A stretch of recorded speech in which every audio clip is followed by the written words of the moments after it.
Yeah, so I wanted to get a pod in. It's pretty soon until I shoot back off to the UK, and we've been out here in Thailand. I've been out in Thailand for about 9 months, but you've been here a bit longer, right? I'd say about 12 months, but I went back to Australia for a few months last year, but around a year. Yeah. So total since sort of the back end of last year, you've been in Bangkok mainly? Yeah, pretty much. Locked in? Yeah. Locked in. I mean, yeah. Yeah, I'd say out of the people that I know here, you're probably one of the most locked in guys. It's good to hear. Yeah, that you're always sort of pretty consistent with everything. You know, posting, keeping in contact with the guys. You obviously do this. We do sparring every week, so we've got a good idea of each of us discipline. So yeah, I thought it'd be good to, after all those times, get a bit of a pod in and just chat about things and get a bit of a document for the people watching. So just to give it a bit of a backstory, obviously I know quite a lot about what you do, but just want to share like a bit of a rundown of, you know, what you do on a day to day and how you help people. Yeah, for sure. I appreciate you having me, bro. And you've been very consistent at the sparring, so credit to you as well. Appreciate it. One of the most consistent out of everyone. Yeah, basically I'm a health coach for professionals, entrepreneurs, CEOs, etc. And got into that, I'd say beginning of 2024. I didn't have a business by then, and I was like, at the time actually I was running a marketing agency. I was working with 2 clients, and it wasn't really going well. At the same time I had clarity, and I was like, okay, cool, I'm going to stick to this. I'm going to work with these 2 clients, and I'm going to make so much money. They weren't the best clients. I didn't really know what I was doing, and found myself in Bali, and I was like, all right. Found yourself. There's such a long story to it. Basically, my friend Bailey Dillinger, I don't know if you've seen him on Instagram. I think, I recognise the name. Yeah, he's my good friend. I met him in 2023. And he would call me every week of, summer in 2024 saying, bro, I got this new business idea. We're going to network with these influencers and promote my clothing brand. We're going to make all this money and do this. Every week, a new idea. And I was always like, nah, bro, like, nah. Like, nothing sold me because I was so focused. I was like, MMA, ice baths, steak and eggs, and my marketing agency. So I was like, nah, fuck that. I'm not going to do anything. I was pretty locked in. I had clarity. And then he called me one time and he was like, all right, bro, I just networked with a guy who owns $500 million worth of assets in Bali. A guy, he passed away now, but his name is Ray. And he owned an island near Bali, owned the island. And his whole vision was to basically, this is such a long, it's just such a random story, but it's crazy. He owned this island, right? And COVID happened, he got sick, he got unhealthy, very stressed. And basically, he kind of gave up on this dream of building the island up to this paradise, like a breakaway Bali sort of thing. Yeah, exactly. That's what he wanted. It's actually called Gili Gede. You guys can search this up on Google Maps. Giligede. It's a small island, about 40 minutes from Bali by boat. And so Bailey, my friend, met this guy in a sauna in Bali, like in one of those upper class gyms where you would meet those kind of people. And my friend Bailey is really good at networking, really good with people, really good at negotiating and selling, etc. And he shook hands with him on a deal to bring Bailey and 2 other people, including me, to live on this island and market it and build up, just have all these workers and build it up and do all this. And we would basically take, I can't remember what it was, maybe it was 15% of revenue or profit from what the island generates. So we thought we were going to be fucking rich, especially working with Bailey. Bailey's very competent. And so, long story short, it didn't really go well. By the time I went there, he passed away from a stroke. Wow. Yeah, he passed away from a stroke, rest in peace. And then the ownership went to his son. The son didn't really trust Bailey, so that was plan A. It didn't go well. A lot of legality and shit involved. People trying to sue each other. It was pretty messy. So we're like, all right. Plan B, my friend Bailey met a guy named Ash, who's a millionaire from Melbourne. And that was plan B. We're going to work for him, market his dental clinics and sell his property for commission. We had no idea what the fuck we were doing. We had no idea how to sell a house. We had no idea how to run a marketing agency. He was paying us shit. Just grab the bull by the horns and we were trying, bro. Oh, there's so many things in the story, but fucking eventually, bro, I just we went from Bali to Bangkok. I met a few of the Newly boys here. And then we went to Phuket because we didn't like the city life, whatever, bro. I don't know. And then I was just at one point I was like, fuck this. I want to just go do what I think I know what to do, which is being a health coach. Yeah. Because at the time I was posting content about health, I was like sort of a health coach, giving value, talking about it. It was like my passion, right? And so I was like, I kind of know how to do this personal branding stuff because obviously I was in the New Elite, Jack Hopkins, and just a bunch of things I learned online. I sort of knew how to market and sell and get clients, and I was just like, I need to break away from you guys and just do my own thing. Yeah. Because we were trying, but I was just like, bro, this isn't going anywhere. Like, so I just it sounds like very erratic, like a lot of stuff going on. Yeah, and I'm not good like that. I hate having too much chaos. I like having my routine and stability and just locking in, So yeah. Yeah, so you've made that happen over the last sort of, well, at least since I've known you. You've been very consistent with things, and since coming back to Bangkok, we've spent quite a bit of time sparring, like I said. So, what would you say has been like the biggest thing that you've learned? Not like the typical like Bangkok stuff, because everyone's sort of heard that all before. But like, what would you say is like the biggest thing that you've learned since just leaving your hometown and sort of going through those times where you feel like this is crazy. I need to sort of like find my own path. What did you find in that? Is there any nuggets that you could share that spring to mind? What would be the best thing that you sort of learned from actually going out there and taking the risk? I'd probably say the same thing that I thought. I mean, just stay healthy, stay focused. Like it's like the time is gonna come. Don't get distracted. Yeah. I know what I would say. I would say, make sure you always have clarity, and if you lose clarity, try and get clarity. Because the times I find myself distracted is only when I don't have clarity and confidence in the direction I'm going. If I'm clear and focused, bro, like girls, etc., like I won't get distracted. But if I'm losing clarity, I'm not sure about how to go about things, and I'm not sure about my why or what I'm trying to achieve, then I can easily get distracted by girls and whatever, right? Yeah. And so, like last year, I kind of unlocked my dream life. And so naturally I got pretty comfortable, and I was losing clarity with what I really wanted to do. I feel like I needed like a better meaning. And so I was just so comfortable. And that's who I would speak to. Yeah, that was probably me exactly a year ago, not before Bali. I would say, get some fucking clarity and just figure out what you really, really want to do. Because I definitely got comfortable. Yeah, I can resonate with that as well, because I think everyone that comes at least to Bangkok and stays, not just on holiday, but the people that actually do stay, that are consistently here for like over 6 months,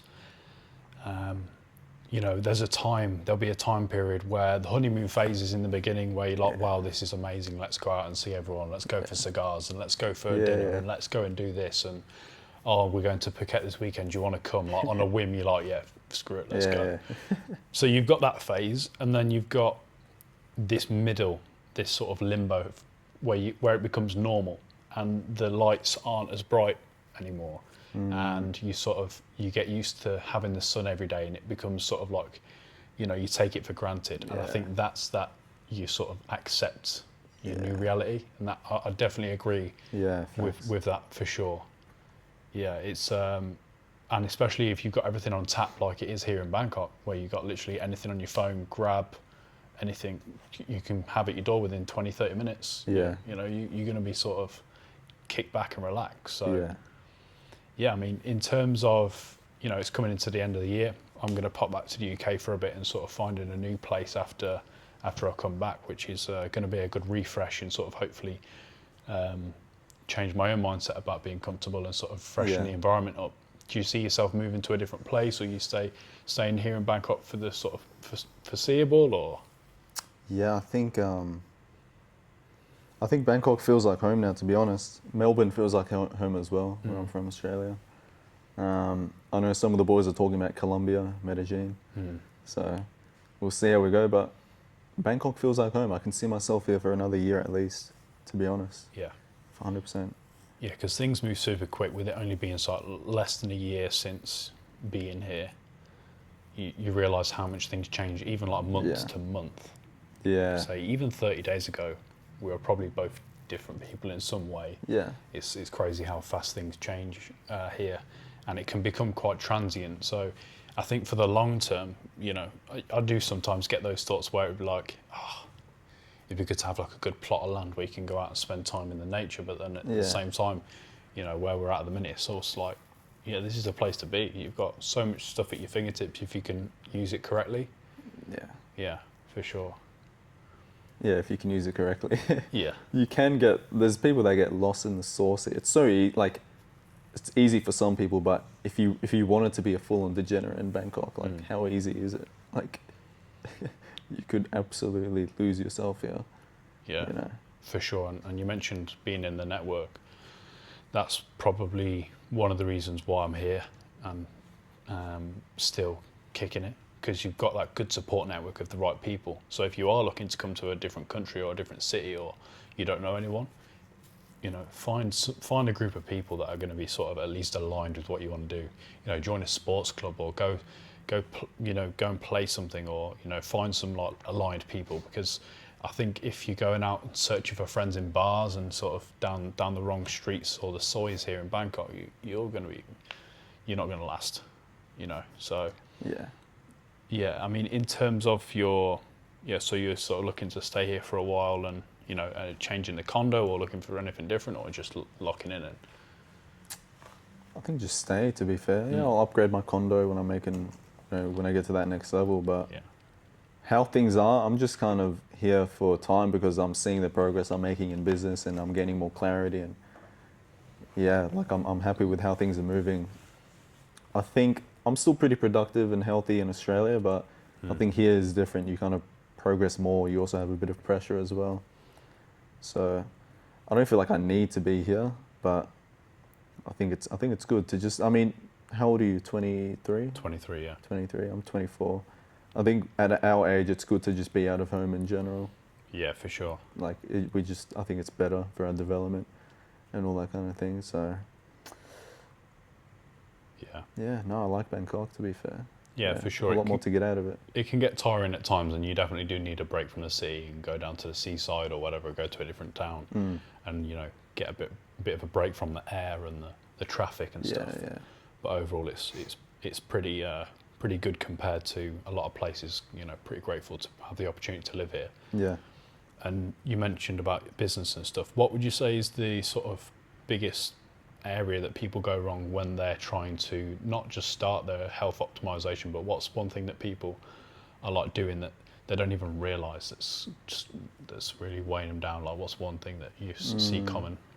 I think one invisible thing that people don't really see is like the state of their gut health.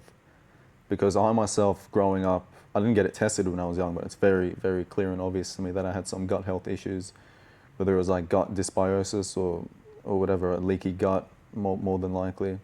And it's like, it's hard because we consciously think, let's say we feel bad, we have brain fog, we have low energy. We try and consciously point out and make sense of why we feel bad. So we're like, is it because of business? Is it because of that girl? Is it because of this drama? Is it because of this? And we try and figure out, okay, it's that. But literally, it could just be that your gut is messed up and you literally don't have the chemicals to feel good, and you're not absorbing, your body's not absorbing nutrients properly from food. And it's something no one looks at. They get bloated, they get gassy, like whatever, all the gut health symptoms, but they never really look into it or are aware that that really can affect your mental state, having poor gut health, right? So that's one for sure. I would recommend most people do a gut health test. There's a company called Viome that I get for my clients. So check that out. And and also just because like most food now is there's so much processed shit, seed oils and artificial sweeteners and all that stuff, right? Preservatives. Yeah. And also sleep. A lot of people, like, sleep is the most impactful thing on your performance. If you sleep bad one day, your whole day is pretty shit compared to what it could be. And specifically to your question, you said something people make a mistake of without realizing is, let's say people want to wake up at 8 o'clock. So they'll think that if they get in bed at 12 o'clock, that they're going to get 8 hours of sleep. But in reality, on average, it takes around 30 minutes to fall asleep. And then most people lose at least 30 to usually 60 minutes during their sleep. So they're only actually getting 6.5 hours of sleep for that 8 hours time in bed they think they're sleeping. So yeah, if most people did a gut health test, got in bed 9 to 8.5 hours before bed, they would feel so much better. Those are two ones I'd say. There's so many, bro. Like there's such a fucking big health matrix. There's so many hidden poisons and there's just so many things people are doing without realizing that destroys their health. But I'd say those two are the most impactful.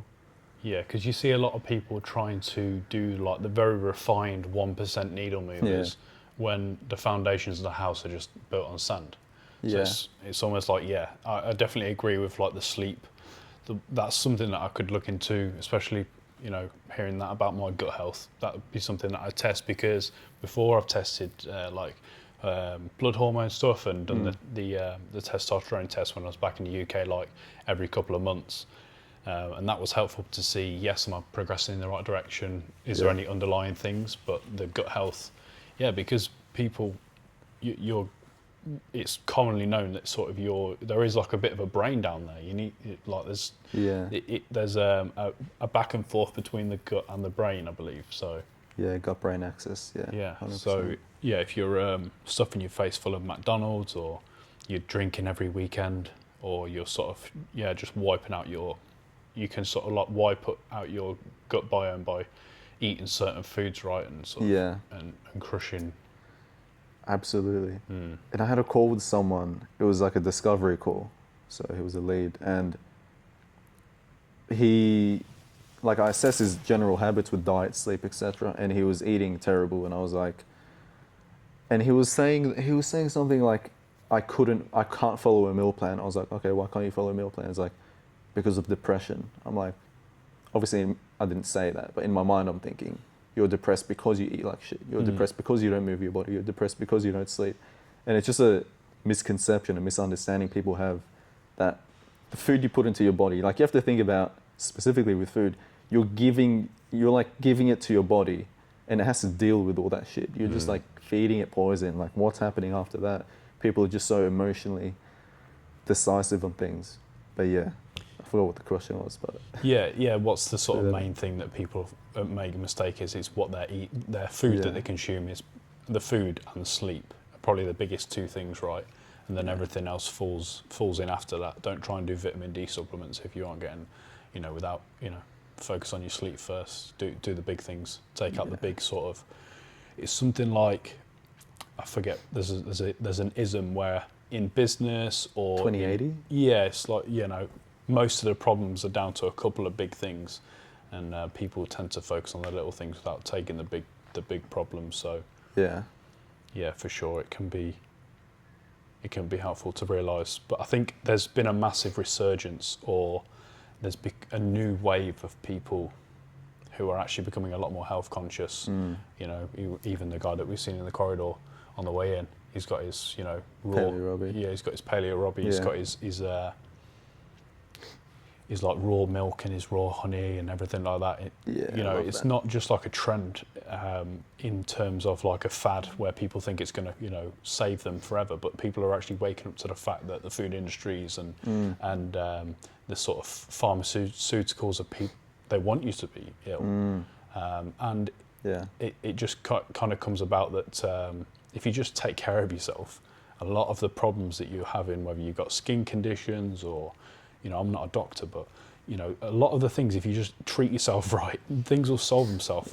Apart from acute things, you're a lot healthier. You get ill less if you actually just prioritise the right things. So and the movements like what Brian Johnson's doing, people like say, oh, it looks funny or whatnot, but if you actually look into his stuff, which I have, and actually analysed and sort of spent time listening, a lot of the stuff he's saying is he's actually trying to really like help people. It's not just it's not just him trying to prostrate as this like never gonna die guy, but he actually wants good for humanity, and it's good to see that there are people out there that want good for the world, and from what I can see, that's something that he's doing. So if you can take elements and apply it to your life, what would you say? Obviously, you're probably quite deep into the rabbit hole, so you'll be on sort of like the on like the what? On sort of like stuff? the next people, like the people that want to start optimizing health or start at sleep and food, but you'll probably be up there on supplements and different like gut health and stuff. Or would you say? I mean, there's a reason why people don't listen to the advice of like sleep well, eat well, because it's so much harder than like sometimes it's harder than jumping in an ice bath or doing a sauna or taking supplements. So even for me, I have my supplement protocol. I have my 1%ers, 5%ers, but even I'm not perfectly consistent with my sleep and my diet sometimes, right? So it's like that's still something that everyone has to try and be consistent with and try and master, because it is a fundamental and the basic. It's also the hardest thing to master. You know, you can do all the unhealthy things, but you can still take a supplement. You can do all the healthy things, but if you don't sleep, then you're fucked. You know what I mean? So if you don't sleep the right way, so it's getting back on the horse. Yeah. Yeah. But like if you really want to rebuild your health from the ground up, do the testing, get real like science-driven data, give your body what it wants, stop giving it things it doesn't need or want, and just follow the plan. Obviously, the fundamentals of sleep, diet, gut health, hormones. Most people know what to do. It's just about being able to do it consistently. Yeah, and if you need help with that, reach out to Ehab on Instagram. He'll take you down the path. He knows where to go. He's done it all before. He helped many people with their health. So, it can be done, and there's a lot of ways to do it, but a lot of it comes down to consistency and sort of pushing through that wall of, that split second where you're like, shall I do this or shall I not do this? It's usually the harder things which you should do. And I was speaking to Joe earlier, and we will like grab a coffee weekly and talk about things and try and keep each other accountable for stuff, and that's what it is. It's having someone there to sort of bounce off and keep yourself like having a coach, you're saying, a health coach. Yeah, as well, but also to have good people around you. So if all of your friends are going out drinking and treating themselves badly and getting a kebab after and eating processed foods and smoking and doing drugs, but if your friends, so important. If your friends like the people we spend time around, they fight, they go to the gym, they run, they eat well. You might pop out for a cigar now and again, but the whole point is to put yourself around people that you want to be around, and that is also the benefit of having a coach if you don't have access to those kind of people. Yeah, I think even in different areas, like you don't have to pay someone, but even if it's like if you want to be a better fighter or something, you hang out with someone who fights and talk about fighting. If you hang around someone who's really good with diet and they're really like dialed in with that, just talk to them more. Like I have a friend who, we're both in similar positions, we're both health coaches working with the same business mentor, and we just like talk back and forth all day. Not because we feel like we need to, like not because we can find it out on ChatGPT or Google Chrome sometimes, right? But we just keep that contact because it keeps us locked in and thinking about business and making progress and helping each other. It keeps us in that like sphere of learning and improving and staying focused on business or whatever it is, if it's fighting or whatever. If you just have someone who's really in that field and you just be around them and talk to them, then your thoughts will just be circling around it and you'll just end up doing things that make you more progress in that pretty much. So. And we're all clearly interested in it as well. It's something you like spending time doing it. So as well, you get a kick out of helping people, but also to learn more and to be more experienced in that area. Yeah, for sure. Yeah.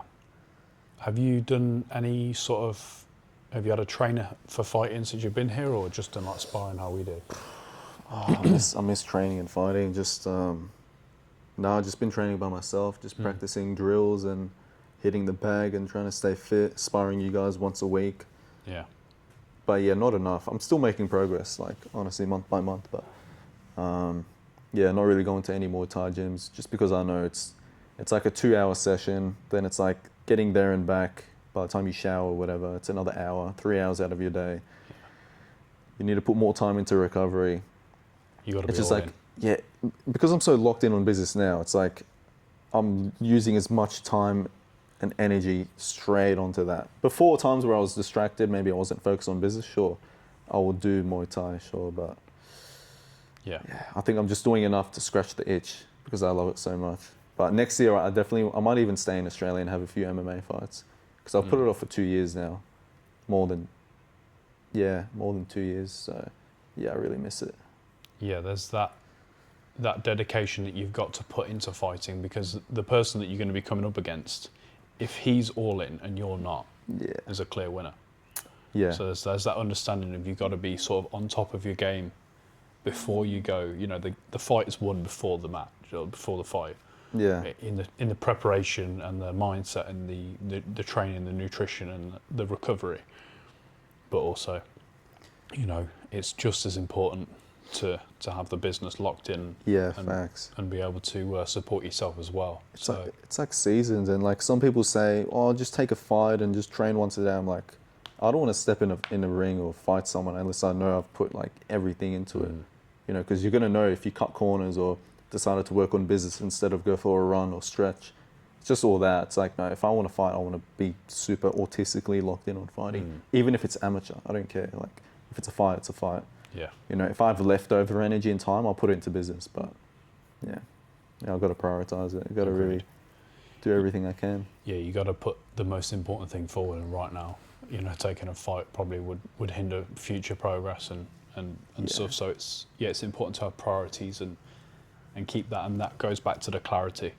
Is if you don't know the clarity and someone says, oh, do you want to do this fight? It starts in 3 weeks' time, and you just take it because you're like, well, why not? Yeah, then you're going to be either get knocked out, or you know you're not going to be focused on business for either of them. So, but sometimes it can go too far and then become like an excuse that, you know, I think we've all used at times where we're like, oh, I'm just going to focus on this, so you can push it to the side. So I think I'm in the same position as you. At some point, it's something that I really want to do. Yeah, no, I was about to ask you, what, boxing or?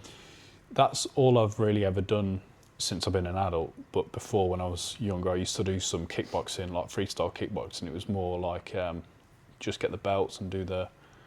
But that was for about a year or so, and then I found my first job through that, actually. So, you know, through the fight gym, I actually found my first employment, which was... From someone who trained there? Yeah. I was like, I'm looking for a job, and then this guy who knew there was an opportunity come up, and it was like literally down the street. Yeah.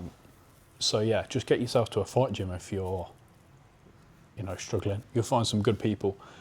You'll learn how to defend yourself, and you might come across some opportunities. And who are we speaking to on the camera? Who's the person we're speaking to, you think? Who are we speaking to? Because I want to give value. I want to give some source. Who would be my current... ICP. Yeah, who would be my current sort of watcher? Would be probably close friends, people you know that know me personally, or people who are, you know, interested in. The title of the video will probably determine it, but people who are interested in improving, people who are consistently looking to grow and to be better, and don't mind sitting through a long podcast. So and even if you're watching this, it might be a couple of years down the line, and you might be looking back, and we may be watching it as well to see how far we've come. So I think we give value from just talking about our experiences, because I think where a lot of people go wrong, from what I can see so far, is they'll talk about things that they don't understand, and you know, we're talking about things that we have involvement with. So it's not like we're going and talking about astrophysics or, you know, jumping out of a helicopter, because that's just something we about don't. Theories and shit. Yeah. So I think to give value, the single most important thing is just to act on the best thing that you can at the moment, like, you know, or changing your health, or going after that and not giving up, whether that's looking for a job, or that's looking for a new opportunity, or outreaching to people to get in contact, or to grow something, is just showing up and getting showing the world and showing, if you believe in God, that you are looking to be better. Like, just have initiative and actually get out there and do something. Have you sort of, I don't know whether you want to talk about it, or what your sort of beliefs are, you know, do you sort of dabble in that, or? Yeah, I grew up believing in God, definitely. I wouldn't say I'm a super religious person, but I grew up thinking, you know, if you do good, you get good. If you do bad, you get bad.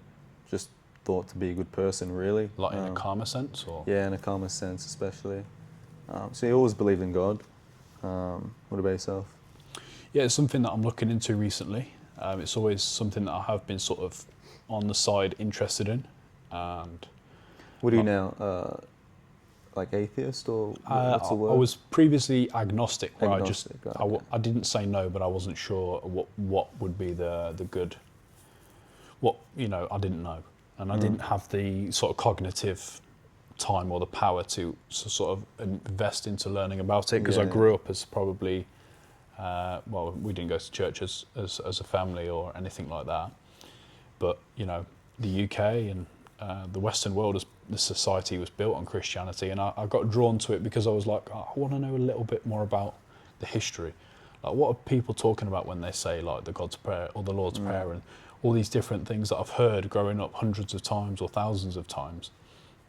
You know, I want to make my own assumptions and find out a little bit more about it for myself. So that was one reason for getting drawn to it. But I wouldn't say that I've sort of made a complete choice yet, whether, you know, but I've always believed that with any religion presence in the world is going to be a better place, because people are going to be more conscious of themselves. They're going to think of others more. They're going to be less self-centered. So yeah, there's all that, and I think it's a sliding scale, isn't it? Because you've got from one end the people that completely reject it and say, well, it's just a load of nonsense, and then you've got people on the other side that are, you know, completely devoted, and they've given their entire life their sort of worldly possessions because that's all they believe in, and you're anywhere on that sliding scale in between. So yeah, with that being said, yeah, it's a lifelong pursuit that people dedicate their whole entire being to. But I think if you, on a whole, if you are more conscious about not just yourself but others and the wider world, I don't think that can be a bad thing.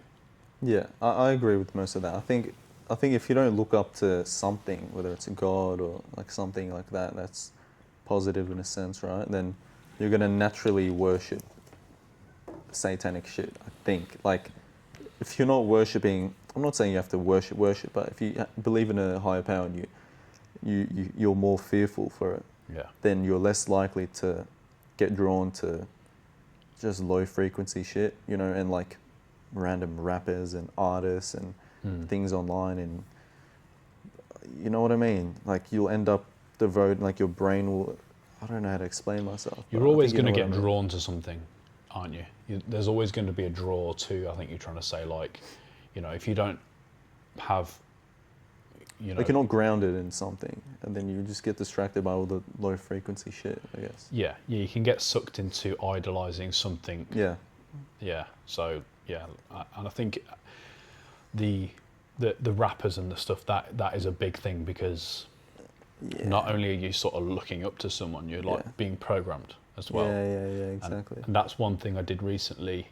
I've been wanting to do for a while, but I kept dabbling and keep going back because I wasn't sort of completely focused on it. But what I did was, I've said it on a podcast before, but I went through my music library on Spotify. Yeah, I remember you saying. And I had around 4,000 songs, and I cut like 4,000. Yeah, like, you must have been sat there for like 10 hours. 4,000 songs. Yeah, multiple days worth, like to get this right. And I cleared out about 75% of my songs, and I went through it again, just to like really go through a fine tooth comb, and like, if you 3/4 of what you're putting in your brain is negative, or, you know, well, not just profanity, but the ideas and the mindset and stuff, you're like programming yourself with that every day, and before long you are literally someone else. And people have to remember that, and I do, like, our subconscious is separate from our conscious. We might consciously say, oh, this isn't affecting me, whatever, but it is. It is, no matter what. Yeah. You know what I mean? And these algorithms, not just in the music, but in the short form, and also on the longer form stuff, they're all echo chambers, and you get pulled into watching stuff, and you sort of you form a worldview on what you've been presented, and you don't really have a choice apart from sort of consciously avoiding it, or when you are watching it, try and give attention to the things that you do want to see. But then again, you're going to be drawn into things, and we're only human. And I think that's what Christianity shows and says, is that, you know, everyone's a sinner. Like, just accept it. Like, you the things that you're going to go through, you are going to sin. But you know, it's to be conscious of that and to confess. But you know, it's just human nature. We're just going to get drawn into bad stuff. So I think the easiest way, like, to remove that. It's just to remove it. It's to actually step back. I think one of Elon Musk's best traits in business and in efficiency and bringing things that he said is don't try and fix something. If you can remove it, if something's broken, try and remove it before you try and fix it. Like less parts is better. Less things to go wrong is better. Like they were redesigning the Raptor engine. I might put a diagram on the screen. There's 3 Raptor engines now. You've got 1, 2, and 3, I believe. And each iteration, it gets simpler and simpler. He's taking parts away. He's making parts go together to be one. He's getting rid of flanges and stuff. Like the amount of things that can go wrong, you need to simplify. And I think that's where a lot of people go wrong, and they try and make things too complex because they think more complex must be better. But in fact, as you know, the easiest and most efficient meal plan is the one you're going to follow. The easiest way to succeed, or the best way you're going to succeed, is if you make it as easy as possible. Doesn't mean it has to be easy, but it just needs to be easier than the bad stuff. And it's like one thing I used to think, and maybe people watching this might think the same, is that the pathway to something that's really good, making money, etc., has to be a super complicated pathway, a super complicated plan. But really, it can be stupidly simple, but not easy, but just stupidly simple. Just a few little things, do it good, do it consistently, figure out how to do it consistently, and that's that. But yeah, sometimes our brains have this like, there's no way it's like this. Like surely we have to do some complicated, crazy thing or try something new. But yeah, that's with like business, even fighting. Like fighting, it's like jab, cross, hook, uppercut. Like if it's boxing, it's like it's the same simple moves. Even if it's MMA, like how much are you going to practice throwing a spinning heel kick or like a, like all these random moves? But in reality, if you just sharpen the basic fundamentals, like the super basic fundamentals, like there's so many levels to it as well. Like, who has the best jab in UFC? Like, you know what I mean? Ilia Topuria, all these fighters, like they're just really good at the basics. Same as business. Like, okay, as a coach, it's like post content, reach out to people, deliver results. Those 3, you can boil it down to specific things as well. It's just do the simple things consistently. That's all that really matters, right? People get caught up in the tactics, the small things, like the end of the line things, the icing on the cake. Going back to the health thing, or in the sort of area that I spend a lot of time in sales for a business coaching company, and one of their main things is like stop focusing on like Google SEO and this certain form of ads or Meta or whatever. Like you're the problem. You're the problem. The CEO is the main reason why a lot of these things go wrong. How come people can take over a company and like change things within a couple of weeks? It's because the management structure and the way that they attack problems and deal with things is, more efficient with the same things. It's like, where do you put your effort? It's in the main. I think that's probably the theme of the pod is interesting. Is the 80-20. So a lot of people are focusing on what colour should the packaging be, but the food inside the can's it's wrong. All procrastination. Bro, when I was getting into business and I learned about online business from Iman Gadzi, and I was like, I need a marketing agency, I need to do this. I literally spent the first many months, I was still working 9 to 5, whatever, I was just like going through his course. I got it for free, by the way. I've got like pride on that. I didn't buy Iman's course, but I was literally just taking notes, just taking my time, making pretty notes on Notion, making the headline nice, color coding it. Fucking like such a waste of time. And then after the course, before I would actually take any real action, like reach out to prospects and post content. No. I went on more YouTube videos and just studied them and took notes and organized it in my Notion. I did that for so many months. Just wasted so much time. Like the active procrastination. You sort of think you're learning, but the only real way is to learn. I forgot what the analogy is, but imagine if you studied how to, throw a basket in a hoop for 100 hours versus someone who threw a ball into a hoop. A ball into a hoop for 100 hours. You versus the studier, you're going to be a lot better at throwing the ball in the basket compared to him, and you'll probably, outclass everyone with work versus study. Now, it's important to study and sort of make sure you're going into the right direction, but there's a time where, and it's a blurred line, because you can't really point on it how much is too much or how much is too little. But people definitely weigh on the side of learning too much before they go into it. Like, sometimes you just got to like take the armbands off and just jump in the deep end and figure it out. Yeah, people got to be aware of it as well. If I knew I was being a procrastinating little monkey, then I would have just been like, what am I doing? Why am I not just doing it? Yeah. People just don't know. And if we're speaking to people who obviously they're watching a podcast to improve, maybe they want to start an online business, etc. Yeah. It's like, just be brutally, I was going to say this before, but I think the best thing to do is just look at your life like it's a chessboard and be like brutally honest with yourself. Like, what actually is your next best moves for you?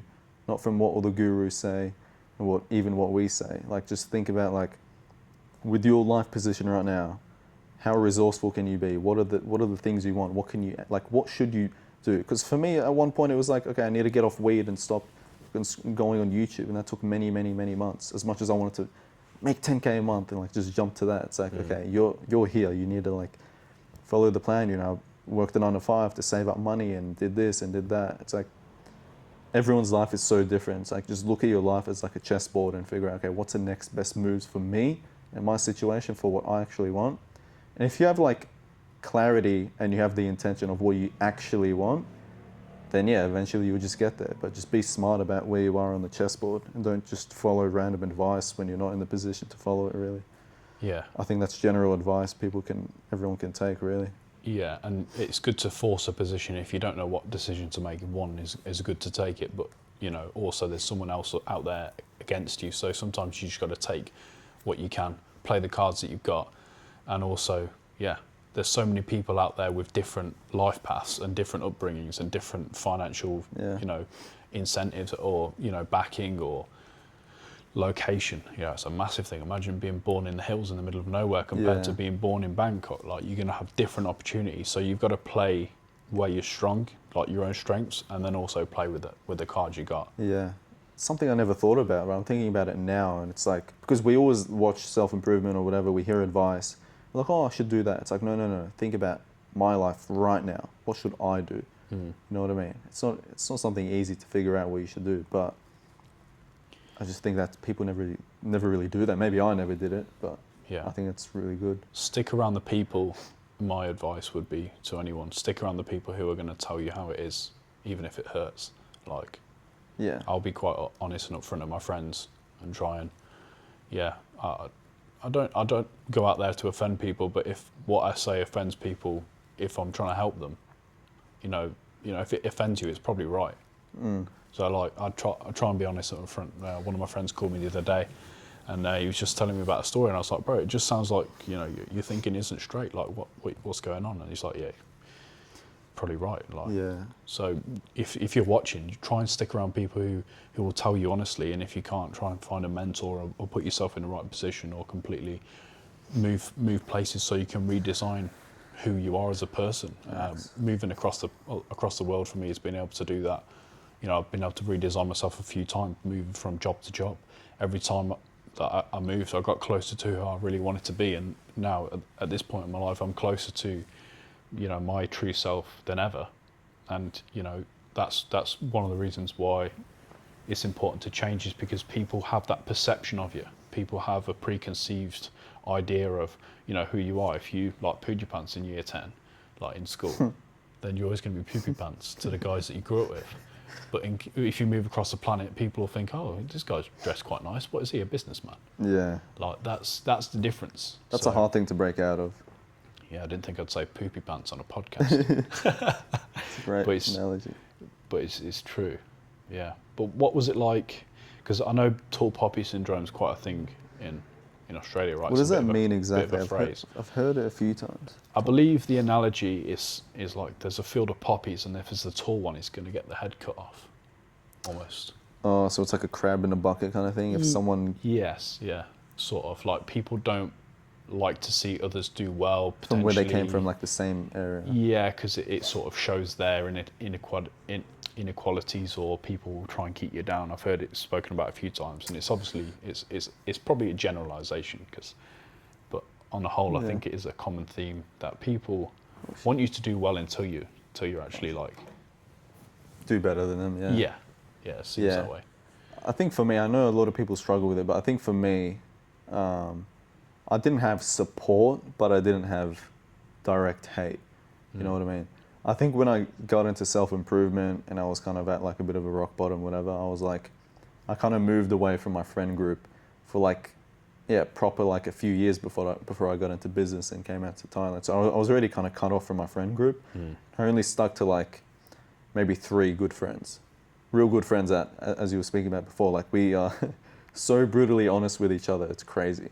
And another tip I'd say before I keep going is like, you need to be good at receiving advice, being coachable. When your friends give you shit, put your ego away and actually listen. Like, okay, is what he's saying objectively true?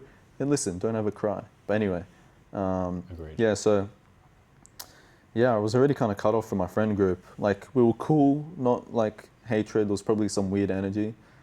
But I think the hardest part is like making content, because you're making content in front of those people who are probably laughing and definitely talking shit. And you're just failing in front of people online, especially with my business model. That you got to make content. Not anymore. It's a numbers game, isn't it? Yeah, I've gone down a professional route. Not really making content daily, but that first year of 2024 was not easy. Just fucking making content. All your friends are watching. You're just what are they thinking, etc. But I never got direct hate. Oh, fucking voice crack. I never got direct hate or anything, but it was always a weird feeling as I went through. Well, it's always easier if the people around you are doing the same thing. So like most of the people I know here in Bangkok, they're expats, make content. So it's normal. Yeah. You know, I don't have any objection to posting anything online unless it's not true. You know, the only things that I want to post is things that is congruent with my reality and how I want to help people. Likewise for yourself. But a lot of people also have that sort of like, they don't want to go down the boozer or the pub or whatever, or down to the bar if, you know, their friends are going to be like, oh, he's a YouTube guy. But if all of your mates, you know, you sat, like me and you, sat down talking about content and life improvement, like we're going for a dinner later, super pretty much everyone makes reels or posts to YouTube or has confidence to get out there and do it. So it just becomes a normality. So it's almost like you've got to break out, and there is that lonely chapter that people always talk about. Is you've got to go through that sort of time if you want to improve, and I think that's the barrier, isn't it? Is that, are you willing to go through the cold or the night to get to the next day? That's the hardest phase, honestly. Like, I feel like my hardest days I'm way past it. You know, like the lonely chapter's shit. Yeah, for real. But also realise that there may be another one. Like there may be another next step. Like there might be another phase for you know, and then also being able to like let go of your current self. Like one of the things that I've sort of like been looking into with the Christianity thing is like, if you are going to devote yourself to Jesus or God or whatever, it's like you've got to accept that things will change. And, you know, are you ready to take that on? Some people aren't, some people are, whether you are ready or not, but your lifestyle will have to follow suit, or else you're just going to be wearing a costume of someone and you're going to feel incongruent with like, the mind knows when you're doing the wrong thing.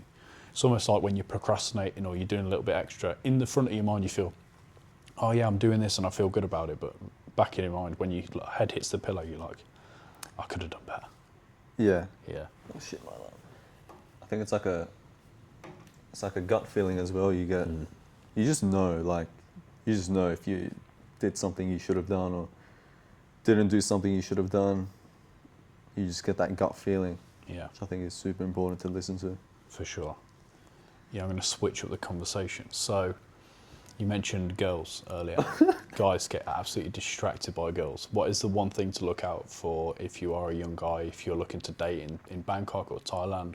What's one thing, not ladyboy stuff, because, you know, that's all sort of washed out, but, you know, what's one thing to look at? Where are you going to find like the good girls in Bangkok, do you think?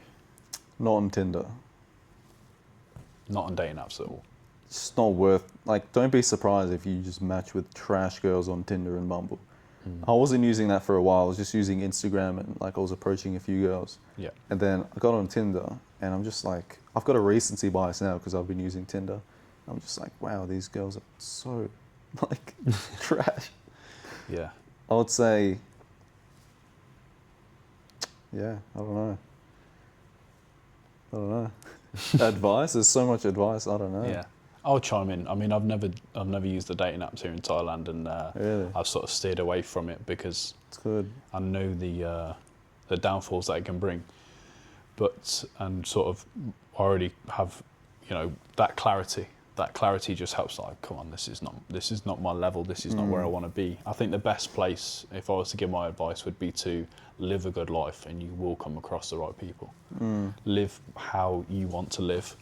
And people who are living how you want to live will be in that environment, and you will align better. Like, don't try and find a good girl in a bar. There probably are some good girls that go to a bar, but at the same time, the chances are going to be a lot lower. You're going to come across people who aren't, if you don't like going out drinking, why would you want to find someone who likes going out drinking, or, things like that. So, yeah, find yourself in the right places, and then other people will be able to find you. Yeah. I agree. I think your mission, and as a dude, your mission should always come first, right? The times I'm most distracted with girls is times I have the least clarity with business, right? It's just only natural. Yeah. And like when you're focused on your stuff anyway, that's when the girls are like, to a degree, they have to maybe see your Instagram and kind of see what you're doing as well, and maybe they can feel that you're not that eager to meet them. But when you are focused on your work, and that's when they really want to like meet you. Like, oh, this guy doesn't even like care that much about me. He doesn't really want to see me. Then all of a sudden they want to see you, right? So always just have. That's like the number one tip I'd say as a dude. If you come here and you don't have clarity with like what you want to do, whether you want to fight or grow a business or some specific mission in mind, if you don't have that and you're aligned with it, then you're going to get so distracted with girls, most likely. Yeah, you're going to fall into the trap. I've seen a lot of people do it, or like revolving door.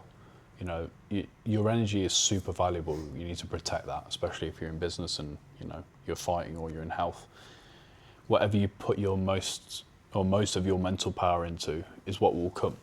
It will just manifest itself in reality. And yes, I find that like you say, focus on business, and things have to work around that, or your lifestyle needs to become first. You need to prioritize, put your own mask on, and then you'll be able to help other people out too. So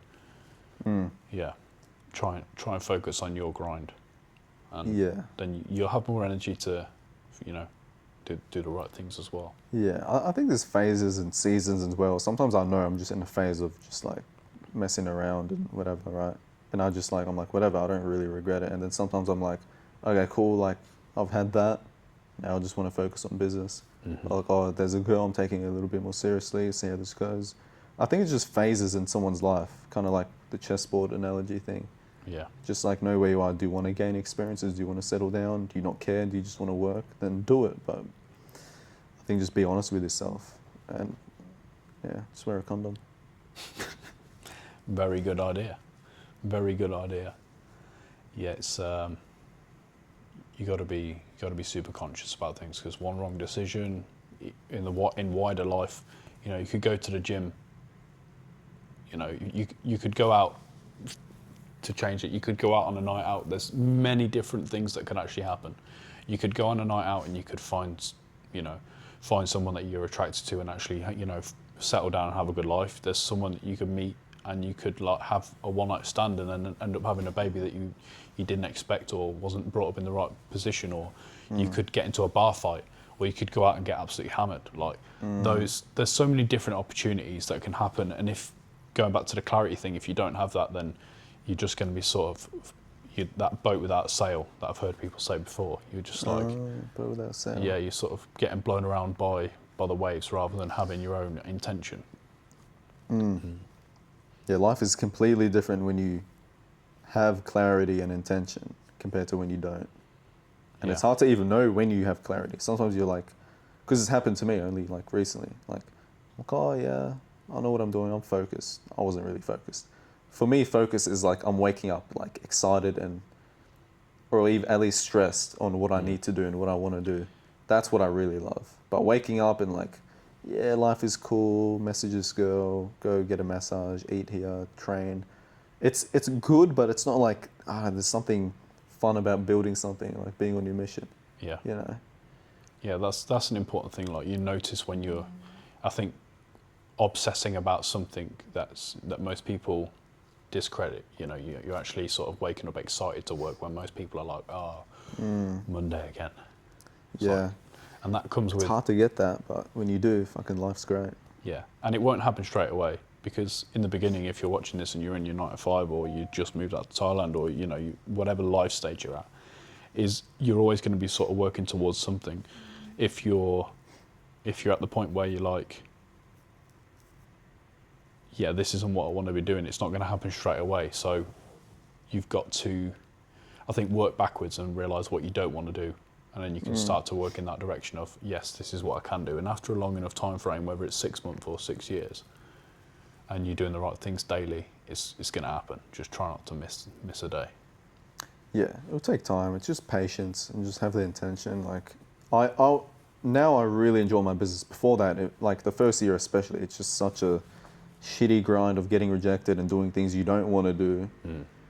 Like, going back, advice I'd probably give myself is get into, like, I wouldn't think that I should be a coach because I'm naturally, like, I'm alright at talking at camera now, obviously because I practice it so much, but my natural archetype or whatever is probably better suited for like e-commerce or some shit like that.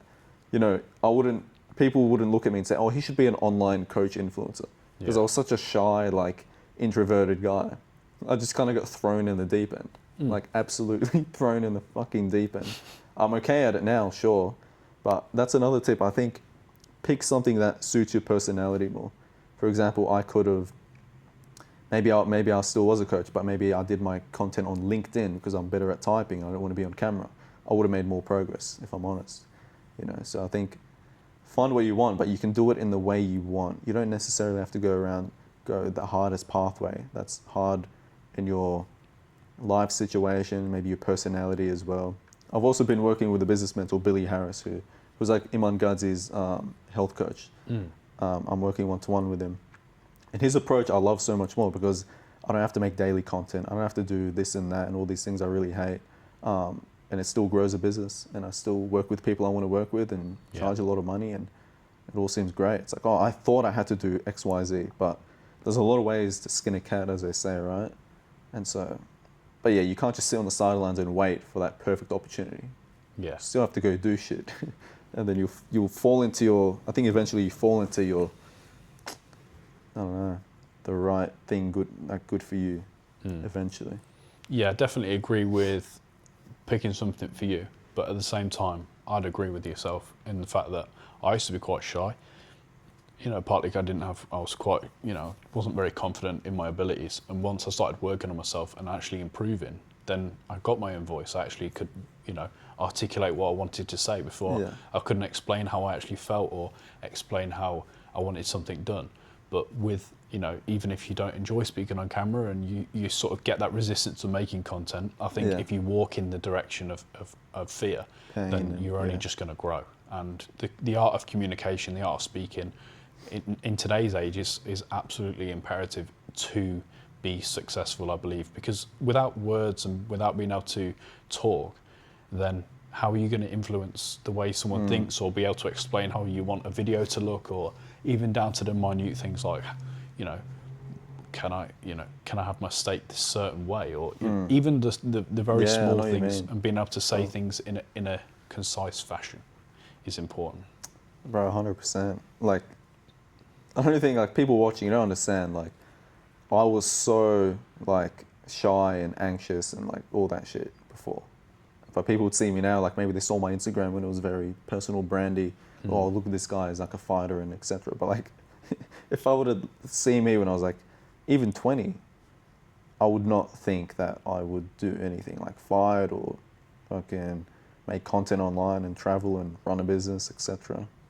So, yeah, you can change yourself a lot. Just through, like, as you said, facing fear, going through pain. You just gotta fucking want it enough, honestly, at the end of the day. Yeah, you gotta If you want just it as want much. it enough, Yeah. then you'll get it eventually. Yeah, for sure. I definitely agree with that. I think that's a good point to round out on with, actually wanting it. Because if you don't want it, you won't wake up in the morning and do it. You'll put it off, you'll procrastinate. But if you want it as much as you want to eat or sleep or breathe, I have a good story on that as well. go for it. So I was working with a client. I won't say who he is, but he was really struggling to follow before my offer was more performance/health. Now it's strictly just health optimization for entrepreneurs, etc. But before it was like performance-y. So the main thing is like we figured out a goal. He wanted to do copywriting, right? And I was like, cool. And he didn't get good results. He just wasn't able to follow the plan. And I tried everything, explaining, I tried my best to be a coach and help him follow the plan. But in the end, I think it was all the way by the end of the program, I asked him like, bro, like how much in the past 2 weeks have you thought about copywriting and making money and traveling, etc.? Because he always spoke about, I want to make money and travel and do this and do that. I was like, cool, okay, there's your reasons. And I was like, yeah, when I asked him that question, how much have you thought about copywriting in the past 2 weeks? He said, nothing. I'm like, I literally got angry. I was like, bro, you don't fucking want it. Mm-hmm. How do you say you want to achieve X, Y, Z and convince yourself that when you don't even think about it throughout the day? Like, when I, as everyone else would be, like most people who are obsessed with a goal, like it's all you think about. Like on the elevator, when you wake up, before you go to bed, like. So what you talk about with your friends and everything, yeah. Yeah, I think a lot of people think they want something, but they don't. And it's hard to detect that. I'm not saying I'm good at realizing what I want and what I actually want, because I still fall victim to that. But that's one thing as well. Try and figure out if you actually want something, or if you just like the idea of it. I think my client, he just liked the idea of doing X, Y, Z, Yeah. You almost pick something to tick a box to say, when someone says, have you got a goal? Yeah, I've got a goal. This is my aim. But it's like, do you wake up in the morning and, this is what I need to get this done. Man, I can't be living like this anymore. I've got to go and get this done. This is how I'm going to do it. And when I see my friends, this is all we talk about. And you've got to. Yeah, that's the beauty of having the right people around you to. Come on, man, wake up a little bit. Smell the coffee. You've got to. If nothing changes if nothing changes. I heard Theo Von say it's so simple, but so just makes you think. You got to get out there. You got to get out there and do the right things too. Yeah, you got to at least think about your goals. And even if you do just think about your goals, you won't make progress unless you take action. But you have to at least think about it. If you're not even thinking about it, then you don't fucking want it. Like, it's just that simple. But anyway, for sure. I feel like I'm grilling someone. Sometimes people need it, and a lot of people need to turn it up a bit, and that's certainly why I'm taking the time to go back to the UK, partly because my contract's finished, but it'll give me a change. It'll give me a fresh air, a new environment change, and come back to Bangkok with a fresher perspective. And nice reset. Yeah, 100%. And you need that periodization, like you mentioned. So, yeah, it's been a pleasure chatting today. Thank you, bro. It's good to see you again. Likewise, bro. Thank you for having me, bro. Yeah, it's a good chat. We'll surely catch up when I'm back.